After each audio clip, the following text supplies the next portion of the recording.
ఇక్కడ మత్తయి సువార్త 17వ అధ్యాయం మొదటి వచనంలో 6 దినములైన తరువాత యేసు పేతురును యాకోబును అతని సహోదరుడైన యోహానును వెంటబెట్టుకొని ఒక టీంని ఫామ్ చేశాడు ప్రభు.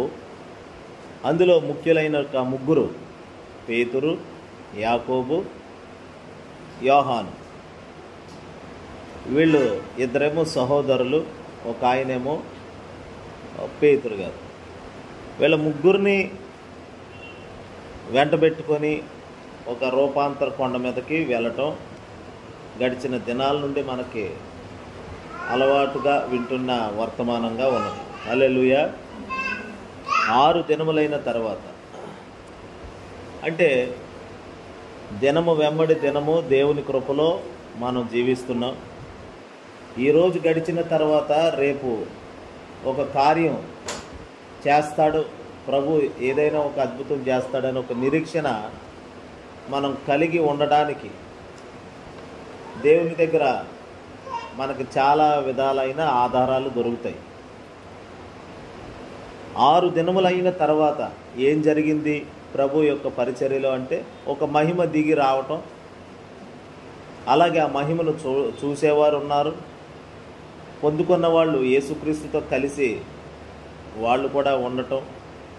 ఇలా ఒక మహిమకరమైన రోజు 6 దినములైన తర్వాత. హల్లెలూయా. ఒక మహిమకరమైన దినము. వాళ్ళు చూస్తామని అనుకోలేదు, కానీ చూచేటట్లుగా ప్రభు చేశాడు. మేము మహిమను చూస్తాము, మహిమలోకి వెళతాము, యేసుక్రీస్తు మహిమ ఎలా ఉంటుందో మేము తెలుసుకోగలుగుతాము అని వాళ్ళు అనుకోలేదు. కానీ ప్రభు వాళ్ళ ముగ్గురికి అలాంటి ఒక అవకాశాన్ని కలుగు చేశారు, శిష్యులందరికీ కూడా. అయితే ముఖ్యంగా ఈ ముగ్గురు మిగతా వారిని ప్రభావితం చేసేవారుగా ఉండటం కొరకు ముగ్గురిని వెంటబెట్టుకొని వెళ్ళాడు. ఈ రోజు గడిచిపోయిన తర్వాత రేపు ఏం జరుగుతుంది అని అంటే మనం పూర్తిగా ఆధారపడవచ్చు, ఆశ పెట్టుకోవచ్చు. అదేంటంటే దేవుడు ఏదైనా చేస్తాడు అని. రేపు కీడు జరుగుతుంది అని ఎంచుకోవడం కంటే మేలు జరుగుతుంది అని ఆశించడం చాలా మంచి ఆలోచన.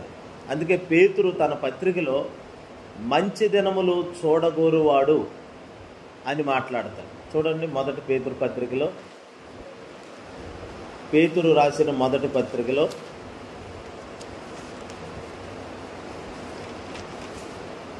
3వ అధ్యాయము 10వ వచనం. మొదటి పేతురు పత్రిక 3వ అధ్యాయము 10వ వచనం.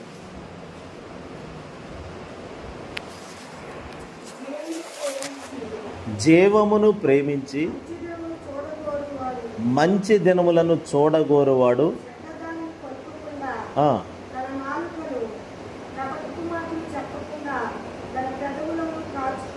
కాచుకొనవలెను, మేలు చెయ్యాలి, సమాధానం వెతకి. హల్లెలూయా. చూడండి, జీవమును ప్రేమించి మంచి దినాలు చూడాలి అని అనుకున్న వాళ్ళంట. అంటే మంచి దినాలు చూడాలి. మంచి రోజులంటే క్యాలెండర్లో ఈ రోజు మంచిది కాదు, ఆ రోజు మంచిది కాదు అని కాదు. ఒక ఆశీర్వాదకరమైన అనుభవాలు, మహిమకరమైన అనుభవాలే అదే మంచి రోజు. రోజులో ఏమీ లేదు, కానీ దేవుడిలో సమస్తం దాగి ఉన్నది. ఏ పరికరములో, ఎందులో, ఏ మనిషిలో కానీ, ఏ వస్తువులో కానీ ఏది లేదు. ఉన్నదంతా దేవుళ్ళలోనే ఉన్నది. ప్రభువులో సమస్తము దాగి ఉన్నాయి. ఆ ప్రభువులో ఉన్న మహిమను చూస్తాను, దేవుని కార్యాలు అనుభవిస్తాను. ఈరోజు అనుభవించలేదు, రేపు అనుభవిస్తాను, ఎల్లుండి అనుభవిస్తాను. ఇలా రోజు రోజుకి ఆశ పడుతూ మనం దేవునితో నడిస్తే, ఆశగా భక్తి చేస్తే, ఆశ కలిగి ప్రభువుని వెంబడిస్తే తప్పనిసరిగా మనం మహిమను చూడగలుగుతాము. 6 రోజుల తర్వాత ఏం జరిగిందంటే అదిగో 7వ రోజు ఆయన తన ప్రత్యక్షత లేక తన మహిమను బయలుపరిచాడు, తన మహిమను చూపించాడు.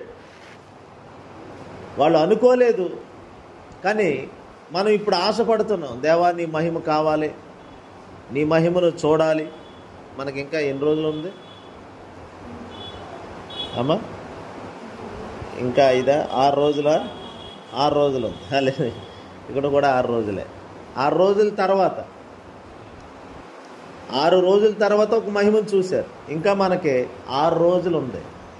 6 రోజుల తర్వాత ఖచ్చితంగా ఈ ఉపవాస కోటాలు 21 రోజు ఉపవాస కోటాలు అనేవి ముగించబడతాయి. అయితే 6 రోజుల తర్వాత ఒక పరలోక మహిమలో మనం ప్రవేశించబోతున్నాం. అంటే పరలోకం వెళ్ళిపోతామని కాదు, ఇక్కడే ఉంటాము. దేవుని మహిమను అనుభవించే కార్యాన్ని ప్రభు చేయబోతున్నాడు. అందుకని 130వ కీర్తన ఓ మాట చదవండి.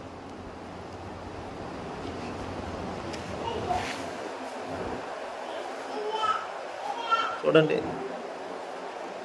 7వ వచనం. ఇశ్రాయేలు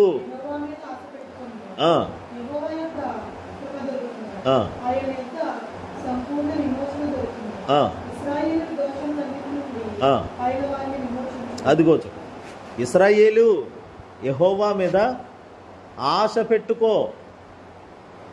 ఈరోజు ఆశలన్నీ విఫలమైనవి.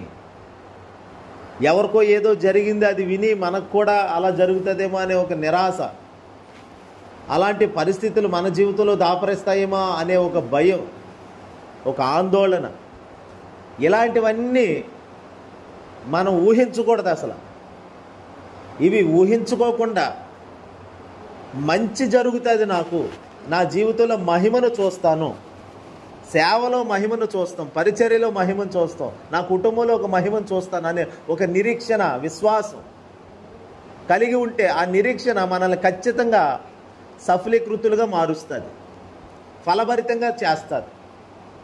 దేవుని మీద ఈ నిరీక్షణ కలిగిన వారమే ఈ ఆశ పెట్టుకుంటే చూస్తాం. ఏమో రోజులు తరబడి రోజులు జరుగుతుండగా దేవుడు ఏ రోజు ఏ కార్యం చేయబోతున్నాడో మనకు తెలియదు. కానీ ప్రభు మాత్రం తప్పకుండా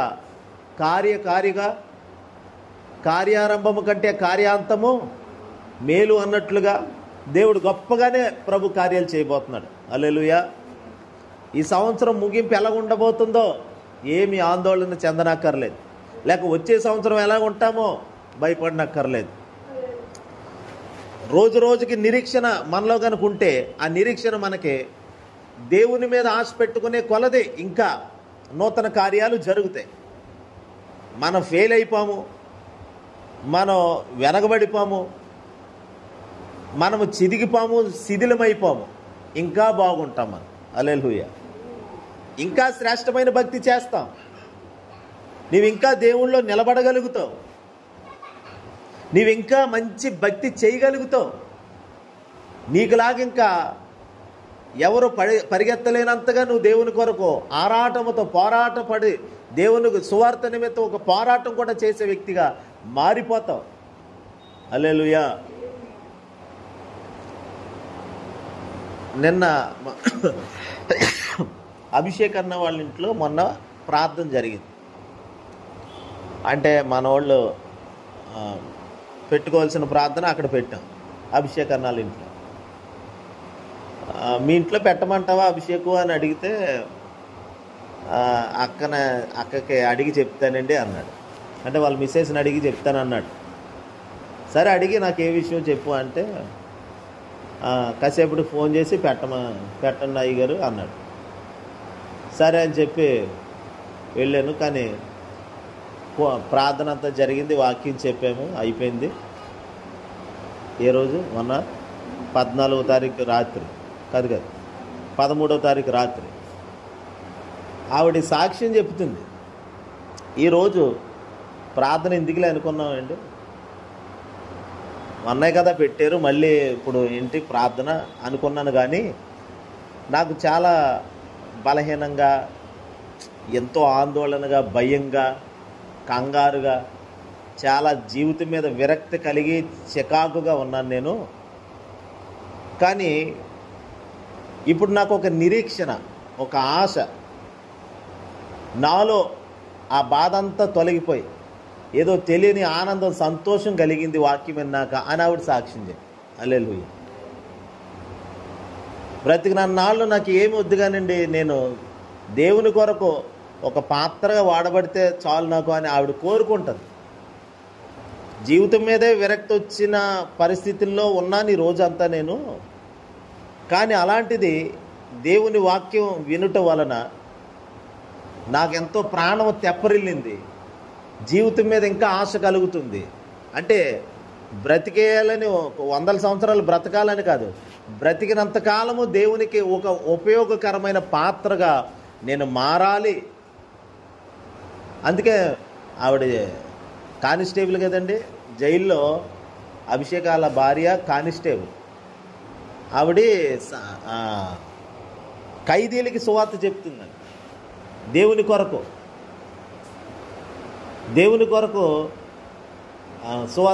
మాటలు చెప్పడం, వాళ్ళు ఎంతోమంది ఏడుస్తూ ఉంటే వాళ్ళని ధైర్యపరిచి ఆదరించడం, ఇలా చేస్తుందంట ఆవిడ. అలాగా ఏం పర్వాలేదు, బెయిల్ రాదు అనుకున్న పరిస్థితుల్లో ఈవిడ బెయిల్ వస్తుందని చెప్తే ఖచ్చితంగా వాళ్ళకి బెయిల్ వచ్చేలాగా అవుతుందంట. ఒక ఆయనకి బాగోపోతే ఈవిడ ప్రార్థన చేసిందంట. తైలం ఏదో పట్టుకెళ్ళి ఇస్తే ఆయన రాసుకున్నాడంట. స్వస్థత కలిగిందంట. ప్రభు అంటే ఇష్టం ఉండదంట ఆయన. స్వస్థత కలిగింది.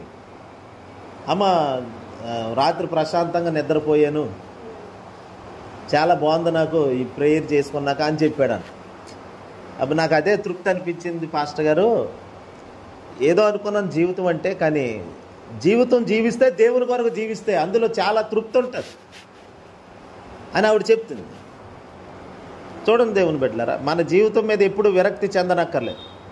రోజులు తరబడి రేపు ఇంకా నూతన కార్యం జరగవచ్చు. ఈరోజు జరగలేదు, ఈరోజు నిరాశ మిగిలింది, ఈరోజు కష్టమే మిగిలింది, ఈరోజు శ్రమ, కన్నీళ్ళు, బాధలు, కడగండ్లు ఎన్నో మిగిలిపోయినాయి. రేపు అలా ఉంటుందని అనుకోకూడదు. రేపటి దినాన్ని ఈరోజే నిర్ణయించుకోకూడదు. మనం దేవుడి నిర్ణయానికి వదిలేయాలి.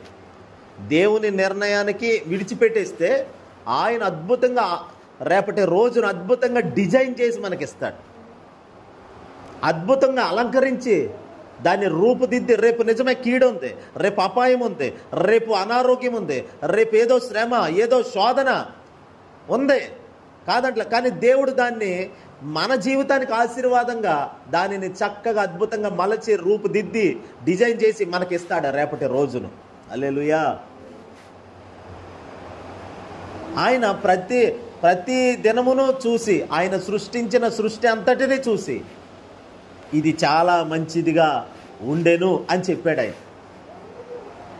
దినములను నిర్ణయించి, కాలములను, సమయములను నిర్ణయించి సమస్తాన్ని మంచిగా చేసాడు ఆయన. కానీ మనుషుడు వచ్చి ఏమంటున్నాడంటే, ఈ రోజు మంచిది కాదు, రేపు మంచిది కాదు, ఎల్లుండి మంచిది కాదు, రాహుకాలం, ఆ కాలం, ఈ కాలం అని కాలాలకు పేర్లు పెట్టి అలాగ మనుషుల్లో భయాన్ని పెట్టి ఆ భయం వలన కాస్త డబ్బులు దండుకుంటున్నారు అంతే.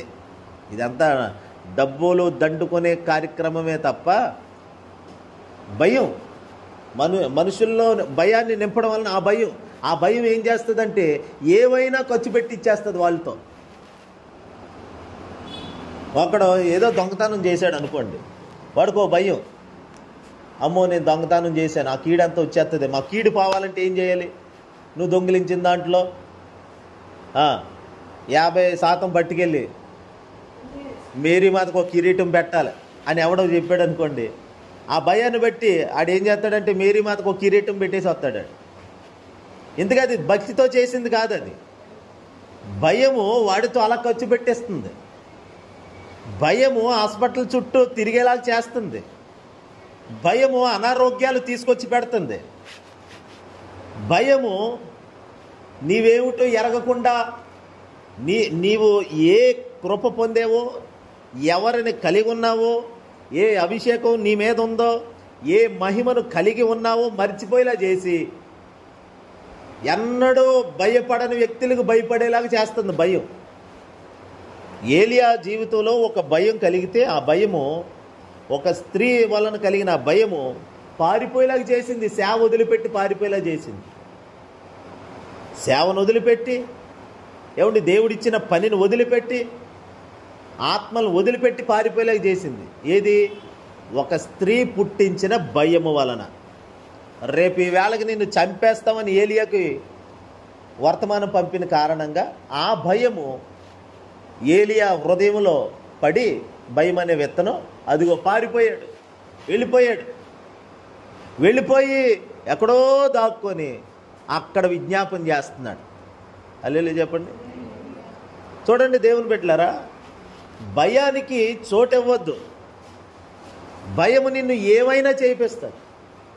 ఇంట్లో పరిస్థితులు బాగాలేదు, వ్యక్తులు బట్టో లేకపోతే శక్తులు బట్టో లేకపోతే అప్పులు బట్టో ఏదో పరిస్థితిని బట్టి నీ ఇంటి వారిని బట్టే లేక నీకు కృంగుదల లేకపోతే ఏదో నీకు ప్రతికూలత ఎదురైంది. ఆ టైంలో ఇక నా జీవితం ఇంతే చాలించాలి అని అనుకోకూడదు.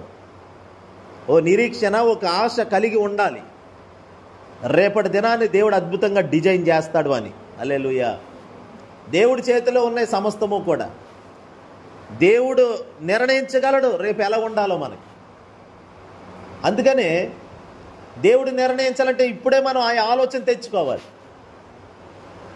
రేపు కీడొచ్చేస్తుందని రేపటి రోజున నువ్వు డిజైన్ చేయకూడదు, దేవుడు డిజైన్ చెయ్యాలి. మనం ఒకవేళ దేవుడు మనకే ఇచ్చి ఇదిగో నువ్వు చెయ్యి, రేపటి రోజుని ఎలా ఉండాలని నువ్వు అనుకుంటున్నావో ఒకసారి నువ్వు రాసుకో, రేపు ఎలా జరగాలని నువ్వు రాసుకో అని దేవుడు మనకు డైరీ పెన్ను ఇచ్చాడు అనుకోండి. ఏమి రాస్తావు? రేపటి రోజు నా జీవితం ఇలా ఉండాలని ఏమని రాసుకోగలుగుతాం? రేపటి రోజు 10 లక్షలు నాకు లాటరీ తగలాలనా? రేపటి రోజు నాకు నేను వేసిన అడుగెల్లా నీతిలో పడాలనా? ఒకవేళ అలాగే కనుక దేవుడు డైరీ ఇచ్చి ఇదిగో విక్టర్ పాల్ నువ్వు రాసుకో అని ఇస్తే ఏమని రాసుకోవాలో తెలుసా? నేనైతే ప్రభువా నీ చిత్తమే సిద్ధించును గాక, రేపటి రోజు నా జీవితం అంతా నీ చిత్తములో నడిపించబడును గాక అని రాసుకుంటాను. అంటే ఆయన కోరుకో అంటే కోరుకోవడం కాదు, నువ్వు కోరింది నాకు కావాలి, నువ్వు అనుకున్నది నా జీవితంలోకి రావాలి. అలాగ దేవునికి అలా పూర్తిగా అప్పగించుకుంటే ఆయన మహిమలోకి తీసుకెళ్తాడు, మనల్ని మహిమలోకి తీసుకెళ్తాడు. అప్పుడప్పుడు పిల్లల్ని పిక్నిక్కి తీసుకెళ్తారండి టీచర్స్. పిక్నిక్ అని లేకపోతే చిన్న పిల్లలకు సంబంధించిన కొన్ని మూవీస్ ఉంటాయి చిన్న పిల్లలు. మన హైదరాబాద్ పోతే అక్కడ దాదాపు ఒక 15-20 రకాల స్కూల్ వాళ్ళు తమ స్టూడెంట్స్ని తీసుకొచ్చి హైదరాబాద్ జూ పార్క్ చూపిస్తున్నారు. నేను పోయాను జూ పార్క్ వెళితే ఒక్కొక్క స్కూల్ వాళ్ళు వచ్చారు పిల్లల్ని తీసుకొని బస్సులు వేసుకొని. అలా నిత్యము వస్తూనే ఉంటారంట. హైదరాబాద్లో కొన్ని వేల స్కూల్ ఉన్నాయేమో, కాలేజీ వాళ్ళు స్కూల్ వాళ్ళు. ఆ హెడ్ మాస్టర్ ఆ ప్రిన్సిపల్ సార్ వాళ్ళు పిల్లల్ని చాలా జాగ్రత్తగా కనిపెట్టుకుంటూ దగ్గరుండేవన్నీ చూపిస్తున్నారు. జంతువుల్ని, పశువుల్ని, పక్షుల్ని. వింతగా ఉంటుంది హైదరాబాద్ జూ పార్క్. అలాంటి ఎన్నో ఉన్నాయి ఇంకా వింతలో. అలాగా ఎప్పుడు చూడని వాటిని చూపించడానికి ఎన్నో రకాల పక్షులు అవన్నీ ఉన్నాయి అక్కడ, ఎప్పుడు చూడని కూడా ఉన్నాయి. మనం ఎక్కడండి టీవీల్లోని సెల్ ఫోన్లో సింహాలను చూసుంటాం, పులులను చూసుంటాం, ఎలుగుబంట్లు చూసుంటాం, కానీ రియల్గా చూసామా? అలా రియల్గా చూస్తే మనసుకి ఒక ఆహ్లాదకరమైన వాతావరణం కలుగుతుంది అని పిల్లల్ని తీసుకెళ్తూ ఉంటారు చూపించడానికి. మన ప్రభు అయితే మరి ఏం చూపించడానికి తీసుకెళ్తాడు? మహిమను చూపించడానికి తీసుకెళ్తాడు. ఆయనతో సహవాసం చేస్తుంటే ఆయన ఈ రోజు కాదు రేపు తీసుకెళ్తాడేమో మహిమలో, ఒక ఆశీర్వాదకరమైన అనుభవంలోకి రేపు తీసుకెళ్ళొచ్చు, లేకపోతే ఎల్లుండి తీసుకెళ్ళొచ్చు, లేకపోతే ఈ సంవత్సరం మధ్యలో తీసుకెళ్ళచ్చు, సంవత్సరం ఆఖరిలో తీసుకెళ్ళచ్చు, లేకపోతే వచ్చే సంవత్సరం తీసుకెళ్ళచ్చు. కానీ ఎప్పుడైనా మొత్తం మీద ఆయన మహిమలోకి మనల్ని ప్రవేశపెడతాడు. ఆ నిరీక్షణతోనే ఉండాలి. మంచి దినములు, జీవమును ప్రేమించి మంచి దినములు చూడగోరువాడు ఇదిగో చెడ్డ మాటలు పలుకకుండా, కపటమైనవి నోట రాకుండా తన పెదవులను కాచుకొని కీడు చేసేవాడికి మేలు చేసి సమాధాన పరిచేవాడిగా మనం ఉంటేనంట ఖచ్చితంగా మంచి దినాలు చూస్తామంట. హల్లెలూయా. ఈరోజు పేతురు, యాకోబు, యోహానులు ఒక మహిమను చూడగలుగుతున్నారు. ప్రభు ఎంతసేపు ఆ 5 రొట్టెల్ని, ఆ 2 చేపల్ని విస్తారంగా చేసిన అలాంటి కార్యాలైనా, స్వస్థత కార్యాలైనా రోజు రోజుకి మహిమ విస్తరిస్తుంది. వారు చూసే మహిమ పెరుగుతుంది. నిన్నేమో ఒక పుట్టుకుంటివాడికి కాళ్ళు రావటం చూడగలిగారు, మహిమను చూడగలిగారు. తర్వాత ఏమో చనిపోయిన లాజర్ని బ్రతికించడం చూడగలిగారు. అలాగే కార్యాలు వెంబడి కార్యాలు. ప్రభుతో ఉంటే కార్యాలు చూపిస్తాడు ఆయన. ఎక్కువ సమయం, అలాగని ఎక్కువ సమయం 3 గంటలు ప్రార్థన చేసుకొని అమ్మయ్య ఈరోజు 3 గంటలు ఎక్కువ సమయం దేవునితో గడిపాను అని అనుకొని తృప్తి పడిపోవడం కాదు. సమయం అంతా దేవునితోనే గడపాలి. అంటే ప్రార్థనలో ఉండిపోవాలని కాదు నేను చెప్పేది. పని చేసుకున్నా, మార్కెట్కి వెళ్ళినా, ప్రయాణం చేస్తున్నా, ఎక్కడున్నా ప్రభుతో నేను ఉన్నాను, ఆయన నాతో ఉన్నాడు అనే ఒక ప్రత్యక్షత కలిగి మనం నడిపించబడుతుంటే ఖచ్చితంగా మహిమను చూడగలుగుతాం. ఆయనతో వ్యక్తిగతంగా సమయం గడిపేసి 1 గంట 2 గంటలు ఆయనతో కూర్చొని ప్రార్థన చేసుకుని ఆయనతో పూర్తిగా మాట్లాడించుకొని అప్పుడు ఏ పనులున్నా చేసుకునేటప్పుడు కూడా ఆయనను గూర్చిన ఆలాపన, ఆయనను గూర్చిన ఆరాధన మన హృదయంలో జరుగుతూ ఉండాలి నిత్యము. అది నిరంతర ప్రక్రియ. అది అలాగా ఆలాపన చేసుకుంటూ ధ్యానం చేసుకుంటూ ఉంటే ఆయన మనల్ని నీటి కాలువల యోరను నడిపించే దేవుడైన, నీటి బొగ్గలు ఉన్న చోట నడిపిస్తాడు. చూడండి ఒక మాట, ఇర్మియా గ్రంథం 31వ అధ్యాయం 9వ వచనం చదవండి.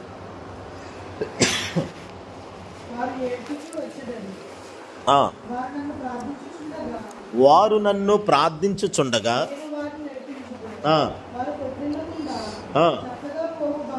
చక్కగా పోవు బాటను నీళ్ల కాలువల యొద్ద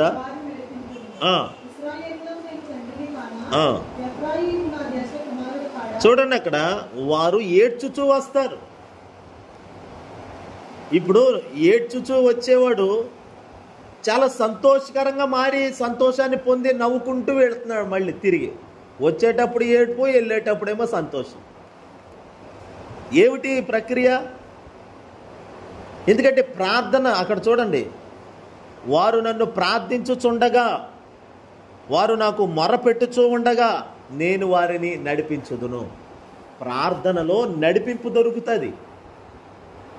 ప్రార్థనలో ఒక నడిపింపు, తీసుకెళ్ళేవాడు మనతో ఉంటాడు అని అర్థం. మనం దేవునితో మాట్లాడుతూ ప్రార్థన చేస్తుంటే మనల్ని ఆయన చేయి పట్టుకొని ముందుకు తీసుకెళ్తున్నాడు, మన జీవితాన్ని ముందుకు తీసుకెళ్తున్నాడు. ఆగిపోయింది అనుకున్న ప్రయాణాన్ని ఆగిపోకుండా, ఎర్ర సముద్రంలో మునిగిపోకుండా, ఆ సముద్రానికి యువతల వారి జీవితాలు ఆగిపోకుండా, వారికి ఇంకా భవిష్యత్తు ఉన్నది అని రుజువు చేయడానికి దేవుడు అద్భుతం చేసి సముద్రాన్ని పాయలుగా విడగొట్టి అద్దరికి దాటించాడు. వారికి మరొక భవిష్యత్తు, నూతన జీవితం ఉందని, ఇంకా భవిష్యత్తు, కెరీర్ ఇంకా బాగుంటుంది, నా కెరీర్ చాలా బాగుంటుంది అనే ఆశ పుట్టేటట్లుగా వాళ్ళ కళ్ళ ఎదుట ఒక అద్భుతాన్ని ప్రభు చేశాడు, సముద్రాన్ని చీల్చి. దేవుడు మన జీవితంలో ఏదైనా ఈరోజు కార్యం చేశాడా, అయితే భవిష్యత్తు ఇంకా బాగుండేలాగే ప్రభు చేస్తాడు. రేపటి రోజు ఒకవేళ నిజమే మరణం ఎదురొచ్చిన, ఆ మరణం కూడా ఆశీర్వాదంగానే ఉంచుతాడు దేవుడు. హల్లెలూయా. అయ్యో రేపు మరణం వస్తుంది అనుకోలేదు, కానీ మరణం ఎదురైందేంటి? ఆ మరణం కూడా మహిమగానే ఉండబోతుంది. మన జీవితంలోకి అది ఏదొచ్చినా దానిని, శాపం ఎదురొస్తే శాపాన్ని ఆశీర్వాదంగా చేస్తానన్నాడు ఆయన, కీడుని మేలుగా చేస్తానన్నాడు. అందుకని ఏదైతే మనకేంటి రేపు. హల్లెలూయా. ఒక యవనస్తుడు ఒరిస్సాలో సువార్తకని వెళ్ళారు. కొడుకులిద్దరిని భార్యను వెంట పెట్టుకున్న పాస్టర్ గారు సువార్తకి వెళ్ళారు. ఒరిస్సాలో కొన్ని దినాలుగా సువార్త చేస్తూ ఆయనతో పాటు కొంతమంది టీము. అక్కడ భయంకరమైనటువంటి విషజ్వరాలు వచ్చేస్తాయి. ఏజెన్సీ అక్కడ దోమ ఏదో కుట్టడం వలన కొన్ని వ్యాధులు వ్యాపిస్తున్నాయి. ఆ టైంలో వాళ్ళ నలుగురికి జ్వరం వచ్చేసింది. వాళ్ళ పెద్ద అబ్బాయి, చిన్న అబ్బాయి చాలా సీరియస్ కండిషన్లోకి వెళ్ళిపోయారు. చిన్న అబ్బాయి ఇక పరిస్థితులు చేయి దాటిపోయే పరిస్థితులు వచ్చేసినాయి. ఆ అబ్బాయి జ్వరంతో చనిపోయాడు. చేతికి అందొచ్చిన కొడుకు బాగా చదువుకున్నాడు, సేవలో కుడి భుజం, సడన్గా మరణం పలకరించింది ఆ యవనస్తుడిని. అనుకోలేదు, బ్రతుకుతాడు అనుకున్నారు. కన్నీరు మున్నీరు 2 తెలుగు రాష్ట్రాల్లో కూడా హాట్ టాపిక్ అయింది ఇది. ఇక్కడే మన అత్తిల్లో దేవరాజు పాస్టర్ గారి పేరు. చాలా కన్నీరు మున్నీరు ఏడ్చారు, విలపించారు. అంతిమయ్య ఇంకా ఆ అబ్బాయి చనిపోయాక వాళ్ళ నాన్నగారు అన్నారు, యెహోవాకు స్తుతి కలుగును గాక అన్నాడు.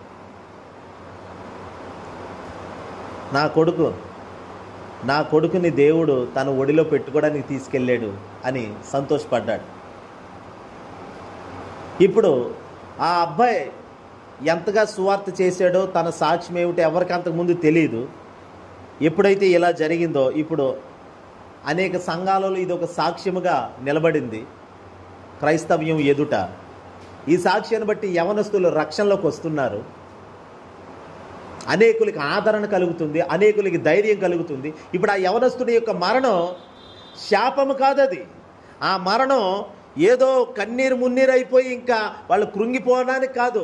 ఆ మరణం ఆయనకు మహిమకరంగాను అనేకులకి వినేవాళ్ళకి దీవెనకరంగా మార్చబడి ఇంకా రోషాన్ని నింపుతుంది తన మరణం. హల్లెలూయా.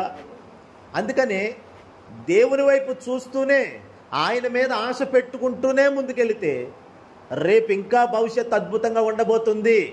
హల్లెలూయా. ఎలా ఉండబోతుంది భవిష్యత్తు అంటే నేను అదే చెప్తున్నాను. దేవుడు అద్భుతంగా డిజైన్ చేస్తాడు. మనము గీసిన బొమ్మకే మార్కులు వస్తే దేవుడే బొమ్మ వేస్తే ఎలా ఉంటుంది చెప్పండి? దేవుడే బొమ్మ వేసి దానికి ప్రాణం పెడితే అది నీవు నేను అయ్యావు. దేవుడు బొమ్మ వేసాడు, ఆ బొమ్మను చేసి అందులో జీవవాయువును ఊదితే అది ఆయన కెపాసిటీ. అది వినండి, బొమ్మకి మనం ప్రాణం ఇవ్వలేం. బొమ్మ అయితే తయారు చేసాం, రంగులేసాం, అన్నీ చేసాం, కానీ ప్రాణం ఇవ్వలేం. వేల రూపాయలు పెట్టి కొన్నా కానీ అది కింద పడితే ముక్కలైపోవడమే. కానీ మనము దేవుడు చేసిన బొమ్మలు ఎలా ఉంటాయి? దేవుడు చేసిన బొమ్మకి ప్రాణం ఉంటుందా? ఉంటుంది. ఇచ్చాడు మనమే. అది దేవుని చేతులతో చేయబడ్డాం. దేవుని చేతులతో చేయబడి ఆయన జీవవాయువు మనలో ఊదబడి అదిగో జీవించే ఆత్మగా, జీవించే ప్రాణిగా మారేం మనం. యేసయ్య కెపాసిటీ అది. యేసయ్య యొక్క గంభీరత్వానికి అది సాదృశ్యం. ఆయన సృష్టికర్త.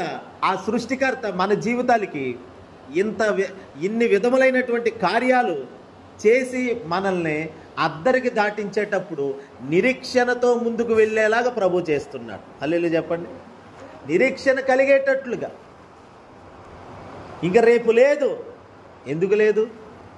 మహిమ ఆ ఇంట్లో అడుగు పెడితే రేపు లేదు అనుకున్న ఆమె 3.5 సంవత్సరాలు ప్రాణముతో బ్రతికి వట్టగట్టి అదిగో కుటుంబాన్ని పోషించుకుంటూ సేవకుడికి ఆహారం పెడుతూ, అసలు ఏమన్నది? కరువు రాకముందు అంటే కరువు వచ్చేసింది. 3.5 సంవత్సరాల కరువు కాలం మొదటి రోజు ఏమన్నదంటే, అయిపోయింది, మాకు ఈ రోజుకే ఉంది, మా ప్రాణం కూడా ఈ రోజుకే ఉంటుంది, మా ప్రాణం మాలో ఈ రోజుకే ఉంటుంది, మా పిండి తొట్టెలో ఈ రోజుకే, బుడ్డిలో నూనె కూడా ఈ రోజుకే, అన్నీ ఈ రోజుకే. మరి రేపేంటో తెలుసా? మహిమ. హల్లెలూయా చెప్పండి. రేపేంటి? మహిమకరమైన రోజులు. ఏంటి కరువులో కూడా అలాంటి రోజులు చూడగలుగుతామా? ఎందుకు చూడలేవు? నువ్వు ఉన్నది ఎవరితోని? ఎవరితో సహవాసం చేస్తున్నావు? ఎవరితో జత కట్టావు? ఎవరితో పరిగట్టుకొని తిరుగుతున్నావు? ఎవరి కోసం ప్రయాసపడుతున్నావు? ఎవరి కోసం కష్టపడుతున్నావు? అదంతా దేవుని కోసం అయితే ఆయన నీకు మహిమను చూపిస్తాడు. ఆయన నిన్ను మహిమలోకి దాటిస్తాడు. నీ జీవితంలో కార్యాలు జరుగుతుంటే అదే మహిమ. ఏమా నిన్న అయిపోతుంది అన్నావు కదా నీ జీవితం, మరి ఈరోజు ఒకవేళ ఎవరైనా సాధారణమైన వ్యక్తులు వచ్చి అడుగుంటే లేదని కరాఖండిగా చెప్పేసిందేమో ఆ తల్లి. కానీ కానీ కానీ ఏలియా దైవజనుడు అడిగేసరికి కాదనలేక సరే అని చెప్పి విశ్వాసంతో తీసుకొచ్చి పెట్టింది. మరుసటి రోజు పక్కన వాళ్ళు అడగొచ్చు, అమ్మా నిన్న అడిగితే మాకు ఏమీ లేదు, మాకే మట్టుగా ఉంది, చచ్చిపోతా ఉన్నాక తినేసి, మరి ఏంటి ఇన్ని రోజులైనా నువ్వు సావలేదేటి? మా ఇంట్లోకి మహిమ వచ్చిందండి.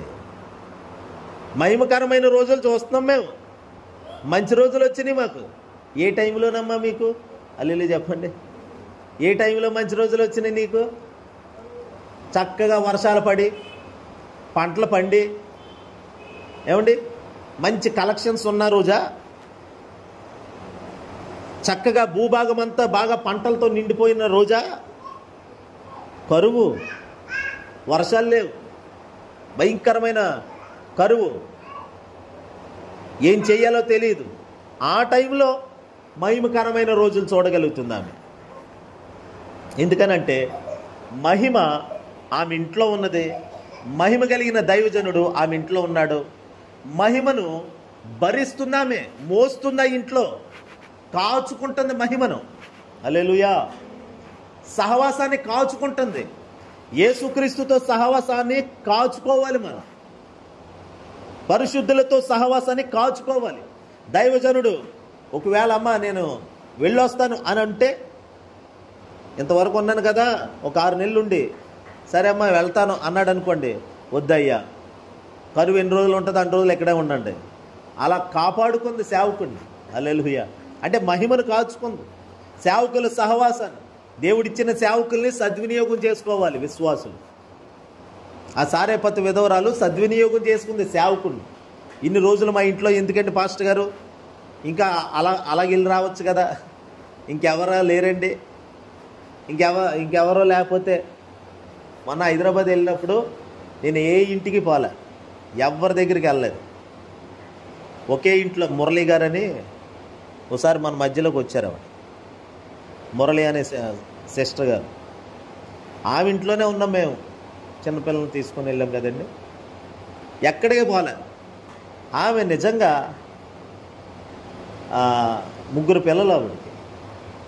మళ్ళీ ఎవరైనా బంధువులు ఇటు సైడ్ ఉన్న బంధువులు ఉన్నారు ఆవిడకి, వాళ్ళు వెళ్ళి హైదరాబాద్లోనే ఏదో పని చేసుకొని మళ్ళీ ఆవిడింటికే వచ్చి అక్కడే కొంచెం అన్నపానాలు తీసుకుంటారు.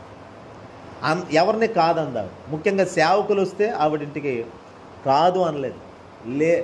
లేని పరిస్థితి, పేదరికమే. ఒక కూతుర్ని అమెరికాలో చదివించి అక్కడ ఉద్యోగ ప్రయత్నాలు జరుగుతున్నాయి. అమెరికాకి పంపించిందంటే ఆమె ఎంత కోటీశ్వరరాలు అనుకున్నారు. ఒక్కో రోజు ఆ ఇంట్లో బియ్యం కూడా ఉండవు. నాకు తెలిసిన సత్యం అది.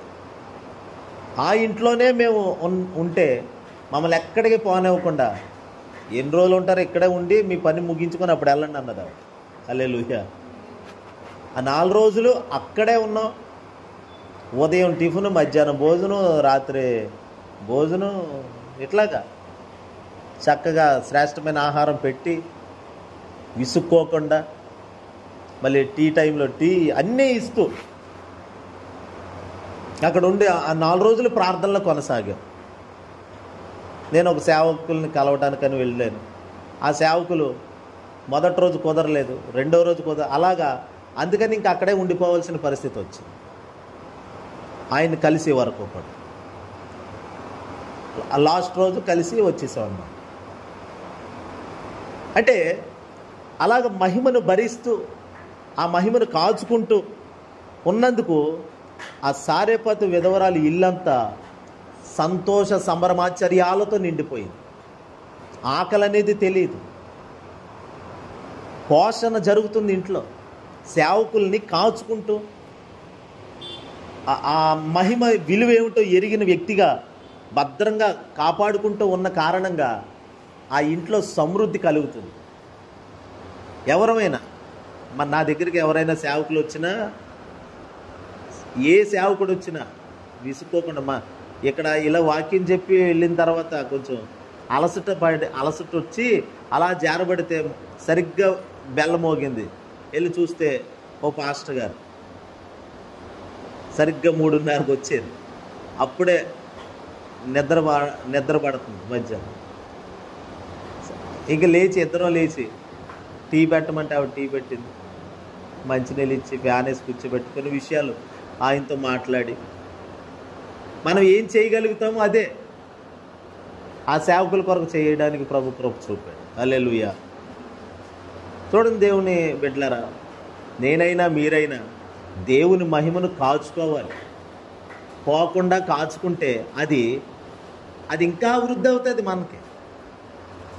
ఆ శిష్యులు యేసుక్రీస్తుని కాపాడుకుంటూ యేసుక్రీస్తుతో సహవాసాన్ని కలిగి ఉండి అలాగా కొనసాగిస్తుంటే ఒకరోజు రానే వచ్చింది, 6 దినాలు గడిచిపోయినాయి, 7వ రోజు రానే వచ్చింది, మహిమలోకి వెళ్ళారు వారు.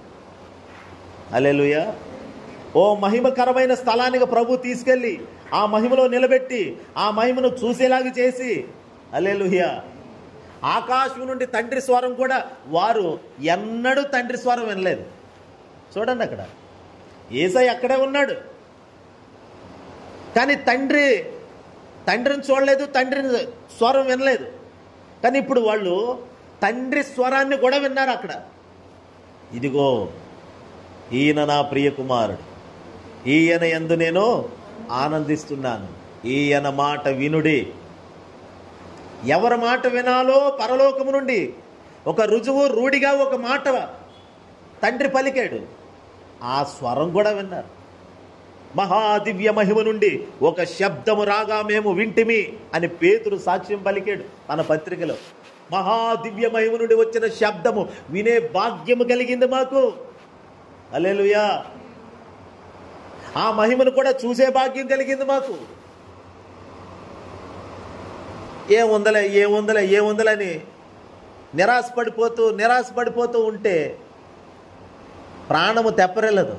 చూడవలసిన మహిమను చూడలేము, పొందవలసిన మహిమను పొందలేము. దేవుని బిడ్డలారా, రేపు ఇంకా ఆశీర్వాదాన్ని నువ్వు చూడాలంటే ఈరోజు నిరీక్షణ కలిగి ఉండు. రేపటి రోజుని ఆశీర్వాదంగా చూడాలి అని ఆశపడు. రేపటి రోజు దేవుడు నన్ను ఇంకా ఉన్నతంగా చేస్తాడు అని ఆశపడు. తప్పకుండా దేవుడు అలా చేస్తాడని. రాజీ పడిపోయే దేవుడు కాదు ఆయన. హల్లెలూయా, హల్లెలూయా. ఒక నిరీక్షణతో చూడండి, కొలసీ పత్రిక 1:27. కొలసీ పత్రిక 1:27.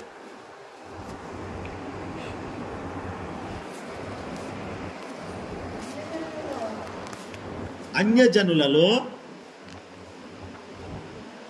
చదవండి, ఈ మర్మము యొక్క మహిమైశ్వర్యము ఎట్టిదో అది అనగా మీ అందున్న క్రీస్తు మహిమ నిరీక్షణ అయి ఉన్నాడను సంగతిని. చాలా, మీ అందున్న క్రీస్తు అంటే మీలో ఉన్న క్రీస్తు. చెప్పండి, నాలో ఉన్న క్రీస్తు అనుకోండి ఒకసారి. నాలో ఉన్న క్రీస్తు. ఇప్పుడు ఆయన నాలో ఉన్న క్రీస్తు ఏమై ఉన్నాడో తెలుసా? మహిమ నిరీక్షణ. మీలో ఉన్న యేసు మహిమ నిరీక్షణగా ఉన్నాడు. అదే మహిమలోకి వెళ్తాం, మహిమను చూస్తాం, కార్యాలు అనుభవిస్తాం. ఆ కార్యాలు చేసేవాడు నాలో ఉన్నాడు. లోకంలో ఉన్నవాని కంటే నాలో ఉన్నవాడు గొప్పవాడు. ఈ మహిమ నిరీక్షణ ఇది సిగ్గుపరచదు అని ఉంది. హల్లెలూయా. ఈ నిరీక్షణ ఎన్నటికీ సిగ్గుపరచదు. అందుకని ఎంతైనా ఆశపడవచ్చు మనం దేవుని మీద, ఏమైనా ఆశ పెట్టుకోవచ్చు, ఏ స్థితిలో ఉన్నా ఆశ పెట్టుకోవచ్చు. హల్లెలూయా. కష్టం ఎలాంటిదైనా ఆశపడవచ్చు దేవుని మీద. అందుకనే చెప్తున్నాను, దేవుడు కష్టాలు, శ్రమలు, బాధలు వచ్చినా నువ్వు ప్రభుతో ఉన్నావా అలాగే ఉండు. ఎన్ని వచ్చినా నిన్ను కదిలించలేవు. మంచి రోజులు చూస్తావు. హల్లెలూయా. 150 ఇంచుమించు 150 రోజులు ఓడలో నోవహు తన భార్య, 3 కొడుకులు, 3 కోడళ్ళు ఉండిపోయారు. జలప్రళయం 40 రాత్రి వాళ్ళు కురిసింది. ఆ శబ్దాలు విన్నారు, అవన్నీ చూస్తూ ఉన్నారు. వాడలో ఉండి మొత్తం అదంతా కిటికీలో అంతా చూస్తూ ఉన్నారు. ఓ రోజు రానే వచ్చింది. ఒక నిబంధనతో కూడినటువంటి రోజులు, ఆశీర్వాదకరమైన రోజులు, వెలుగు సంబంధమైన రోజులు నోవహు తన కుటుంబపు వారందరూ చూడడానికి ప్రభు వాడలో నుండి బయటికి రమ్మన్నాడు. ఇంకెంతకాలం ఈ వాడలో, ఈ చీకట్లో, ఈ ఇరుగులో, ఈ పశువులు పక్షులు, ఈ జంతువుల మధ్యలో, ఈ అరుపుల మధ్యలో, ఈ అల్లరి, ఈ అలజడి మధ్యలో ఇంకెంతకాలం అంటే కొంచెం వెయిట్ చేయి, ఎక్కడికి వెళ్ళిపోయే రోజులు రాబోతున్నాయి. అడవిలో ఉండాల్సిన జంతువులు అడవిలోకి వెళ్ళిపోతాయి. ఆకాశంలో ఎగరవలసిన పక్షులు ఆకాశంలోకి వెళ్ళిపోతాయి. ప్రాకే పురుగులు ఏ చోటుకి వెళ్ళిపోవాలో అక్కడికి వెళ్ళిపోతాయి.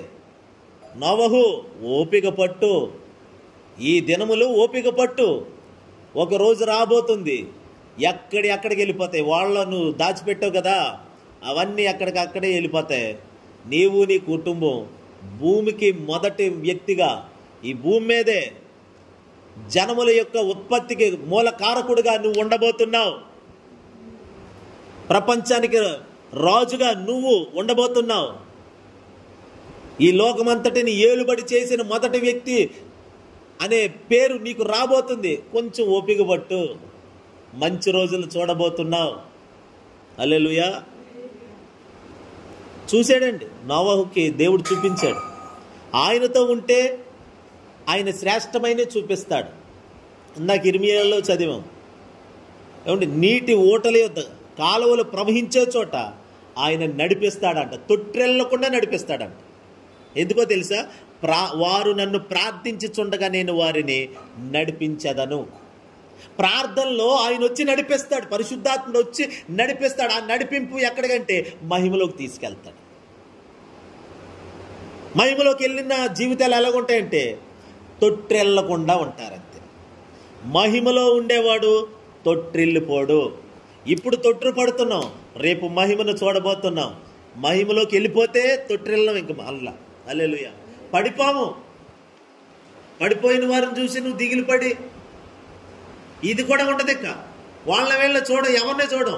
నేను క్రీస్తుతో ఏకమైపోతాను, యేసులో ఏకమై ఉంటాను, ఆయనతో బలముగా నాటబడి ఉంటాను, ఏది నన్ను కదిలించజాలదిక. ఈ నిరీక్షణ పెట్టుకోవాలి మనం. ఈరోజు కొంచెం అటు ఇటు కదులుతున్నాం, ఊగుతున్నాం. ఏదో గాలి వచ్చి మనల్ని కదుపుతుంది, ఏదో మాట వచ్చి మనల్ని ఊపేస్తుంది, ఏదో పరిస్థితి మనల్ని ఏమంటే చిందరవందరగా గందరగోళంగా చేస్తుంది. కానీ ఒక రోజు రాబోతుంది. ఆ రోజు రేపే కావచ్చు. హల్లెలూయా చెప్పండి, చేతులెత్తి చెప్పండి. రేపే కావచ్చు, లేక ఎల్లుండి కావచ్చు, 6 దినములు తర్వాత కావచ్చు, అనగా 23వ తారీఖు కావచ్చు. హల్లెలూయా. రేపటి నుండి లెక్కేస్తే 6 రోజులు, ఇంకా ఉపవాస కొట్టాలు ఉన్నాయి. 6 రోజుల తర్వాత వచ్చేది 7వ రోజు లేక మొదటి రోజు, అంటే మనకి 23వ తారీఖు వస్తుంది. ఉజ్జాయింపుగా చెప్తున్నాను నేను. అంటే ఆ రోజే వస్తుంది, అప్పుడే దిగుతుందని కాదు. ఈ రాత్రి కావచ్చు. హల్లెలూయా. ఎప్పుడైనా కావచ్చు. శ్రేష్టమైన దానిని దేవుడు మనకి చూపించబోతున్నాడు, మహిమను చూపించబోతున్నాడు. ఈ ఆశ కలిగిన వారమై ప్రభు వెనకాల ఉంటే ఆ రోజు పేతురు, యాకోబు, యోహానులకి మంచి అవకాశం వచ్చేసింది. ఛాన్స్ కొట్టారు అన్నట్టుగా యేసయ్య వాళ్ళ ముగ్గురిని వెంట పెట్టుకుని అదిగో తీసుకెళ్ళారు. అక్కడ ఇంకోటి వినండి, మోషేని చూశారు వాళ్ళు, తర్వాత ఏలియాని కూడా చూశారు. ఇద్దరిని చూశారు. అసలు మోషే ఎలా ఉంటాడు, ఏలియా ఎలా ఉంటాడు వాళ్ళకి తెలియదు. కానీ పాత నిబంధనలో బలమైన ప్రవక్తలను చూపించాడు ప్రభు. ఆ మహిమలో ఆయనతో పాటు నువ్వు ఉన్నప్పుడు శ్రేష్టమైన సంగతులు వినటమే కాదు, నీ జీవితంలో అద్భుతాలు జరగటమే కాదు, శ్రేష్టమైనవి కూడా చూస్తావు. నీకు తెలియని సంగతులు, మోషే ఎలాగుంటాడో తెలియదు, ఏలియా ఎలాగుంటాడో తెలియదు, కానీ ఆ అనుభవాలు కూడా తెలుసుకునేలాగా, మోషే యొక్క మహిమ ఏమిటో తెలుసుకునేలాగా, ఏలియా మహిమ కూడా తెలుసుకునేలాగా వారికి అవకాశము కల్పించాడు ప్రభు. వారు పామరులే, వినండి, వారు పామరులే, చేపలు పట్టుకునే వాళ్ళే, చదువు సంధ్య లేని వారే అని పేరుంది వాళ్ళకి. హల్లెలూయా. విద్య లేని పామరులని ఉంది బైబిల్లో. వారు అలాంటి వారికి ప్రభు ఇచ్చిన అవకాశం. వినండి, పేతురు ఏమంటాడంటే, ప్రభువా మేము సమస్తం విడిచిపెట్టి నిన్నే కదా వెంబడించావు, మాకేంటి లాభం అని అడిగాడు ఒకరోజు ఇదే పేతురు. అందుకని చూస్తావు కదా, కొద్ది రోజులు ఆగు, మహిమ చూస్తావు అని ప్రభు అనుకున్నాడేమో. వాళ్ళు వెంట పెట్టుకొని వెళ్ళాడండి. హల్లెలూయా చెప్పండి. హల్లెలూయా.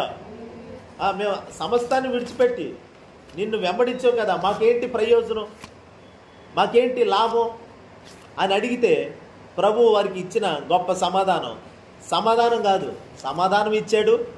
అదిగో క్రియల్లో కూడా వారు ఏం చూడాలో, ఏం అనుభవించాలో, ఏమి వినాలో ఆ సంగతులు కూడా వారికి చూపించడం జరిగింది. హల్లెలూయా దేవుని బిడ్డలారా. అందుకనే ఈ అధ్యాయంలో, మత్తయి సువార్త 17వ అధ్యాయంలో, మనం ఇక్కడ ఉండుట మంచిదా అనేటట్లుగా మారిపోయాడు పేతురు. ఇప్పుడు మాకేంటి లాభం అన్న పేతురు మనకిక్కడ ఉండిపోట మంచిది, ఇక్కడే ఉండిపోదాం. ఎందుకు నిర్ణయం అలాగో అయిపోయింది పేతురు గారు? మీకు యాకోబుకి నిర్ణయం అదేనా? యోహాను కూడా ఆలోచన అదేనా? ఇక్కడ ఉండటం ముగ్గురికి ఇష్టమేనా? ముగ్గురికి ఇష్టమేనండి ఇక్కడ. హల్లెలూయా. చూడండి, మహిమను చూసిన తర్వాత బెత్తరపోయాడు పేతురు. మోషేని చూడగలిగాడు, ఏలియాని చూడగలిగాడు. ప్రభుతో అలా నడుస్తూ ఉంటే కంగారు పడి, తొందరపడి ఇంకెప్పుడు అని తొందరపడిపోకుండా నిదానంగా వెళితే దేవుడు మంచి మంచి స్టేషన్లకి తీసుకెళ్ళబోతున్నాడు మనం. హల్లెలూయా. ఏదో మనం ఊరెళ్ళేటప్పుడు, ఇదిగో మొన్న కూడా అంతే, ఆ హైదరాబాద్ జూ పార్కులోకి వెళ్తే అక్కడ ఒక వ్యాన్ ఉంది, చిన్న వ్యాన్. దానికి ఎంత డబ్బులు కడితే వాళ్ళు ఆ పాయింట్కి తీసుకెళ్ళి దింపుతారు. ఆ పాయింట్కి తీసుకెళ్ళిన తర్వాత ఇక్కడేమో పలానా ఉంటాయి అని చెప్పేసి దింపేస్తారు. మళ్ళీ అది అయిపోయిన తర్వాత మళ్ళీ చూసేసి వచ్చి మళ్ళీ అక్కడ పాయింట్లో ఆ బండి ఉంటుంది, ఆ బండి ఎక్కేస్తే ఇంకో పాయింట్కి తీసుకెళ్తారు. అక్కడ ఇంకా శ్రేష్టమైనవి. అలాగ స్టేషన్కి పాయింట్కి తీసుకెళ్ళినప్పుడు ఇంకా ముందుకు వెళ్ళే కొలదే ఇంకా మంచి చూడగలిగేటట్లుగా. నేను అదే అంటున్నాను, ప్రభుతో అలా నడుస్తుంటే, నిదానంగా ఉంటే ఇంకా శ్రేష్టమైంది అలా తీసుకెళ్తాడు దేవుడు. యెహెజ్కేలు అనే యవనస్తుణ్ణి దేవుడు లోతుగా నడిపించాడు. లోతు అంటే ఎలాంటి లోతు అనుకున్నారు? చీలమండల లోతు, మోకాళ్ళ లోతు, మొల లోతు, ఇక ఈదలేనంత లోతులోకి. అంటే ప్రభువుతో ఉన్నప్పుడల్లా ఆయన ఇంకా లోతుకి తీసుకెళ్తాడు. ఇంకా అద్భుతమైన సంగతులు, అద్భుతమైన ప్రత్యక్షతలు ప్రభు మనకిస్తాడు. అందుకని దేవునితో అధికమైన సహవాసం చేస్తూ ఆయనతో ఓపికగా నిలబడి ఉంటే అద్భుతాలే చూస్తాం, అద్భుతమైన మహిమను చూస్తాం, అనుభవిస్తాం. ఆ మహిమ కొరకే మనం ఎదురు చూడాలి. రేపు రాబోయేది మంచి దినాలే చూస్తాం. ప్రభుత్వాలు ఏమైనా, పరిస్థితులు ఏమైనా, మనుషులు ఏమైనా, కానీ మహిమ మాత్రం ఉన్నది మన కొరకు. ఆ మహిమలో ప్రవేశించేటట్లుగా సిద్ధపడతాం. దేవుడి మాటలు మన వినికిలో దీవించును గాక. ఆమేన్.